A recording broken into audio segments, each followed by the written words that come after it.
కెనడాలో సాటర్డే అంటే ఈ 13న వాళ్ళు టేక్ బ్యాక్ కెనడా అనేసి ఉద్యమం స్టార్ట్ కాబోతుంది. అంటే మొన్న రీసెంట్గా ఆస్ట్రేలియాలో జరిగింది కదా, మార్చ్ ఫర్ ఆస్ట్రేలియా అని చెప్పేసి అగైనెస్ట్గా ఇమిగ్రేషన్కి వాళ్ళు స్టార్ట్ చేశారు.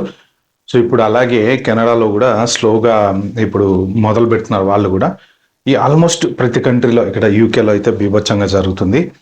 ఇక అమెరికాలో చెప్పేదేముంది, అమెరికాలో ఏం జరగకపోయినా కానీ ఐస్ వాళ్ళు అందరినీ ఎత్తి అవతలేస్తున్నారు. నిన్న చూసారు కదా, రీసెంట్గా ఒక 3 days బ్యాక్ హుండై ఈ ఫ్యాక్టరీలో కొరియన్స్ 450 మంది ప్లస్ దగ్గర అందరినీ తీసుకెళ్ళి పంపించారు. ఒక రకంగా ఇది వాళ్ళ కంట్రీకి బెస్ట్, అంటే ఆ ప్లేస్లో వేరే వాళ్ళ జాబ్లు వస్తాయని.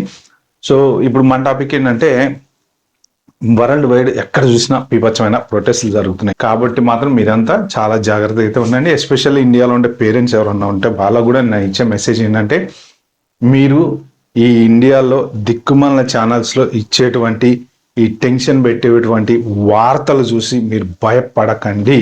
ఎవ్వడు ఇండియాకి వ్యతిరేకంగా చేయట్లేదండి, ఇది ఇమిగ్రేషన్కి వ్యతిరేకంగా చేస్తున్నారు. నేను 2-3 వీడియోలో చెప్పాను. నేను దాంట్లో పార్ట్ ఇండియన్స్, ఓకే, మనం ఒక్కళ్ళమే కాదు. అసలు మన దగ్గర ఎలా చెప్తారంటే న్యూస్, భారతీయుల్ని ఎలాగొట్టేస్తున్నారు, భారతీయుల్ని రోడ్ల పడేస్తున్నారు, భారతీయుల్ని, అంత సీన్ లేదండి. మీరంత టెన్షన్ పడద్దు.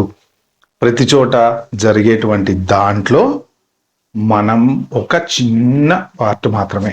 కాబట్టి మన వాళ్ళు అంతా బాగానే ఉన్నారు, ఎవ్వరికి ఎటువంటి ప్రాబ్లం లేదండి. అబ్రాడ్లలో ఆస్ట్రేలియాలో ఉన్న వాళ్ళు బాగానే ఉన్నారు, అమెరికాలో ఉన్న వాళ్ళు బాగానే ఉన్నారు, కెనడాలో ఉన్న వాళ్ళు బాగానే ఉన్నారు.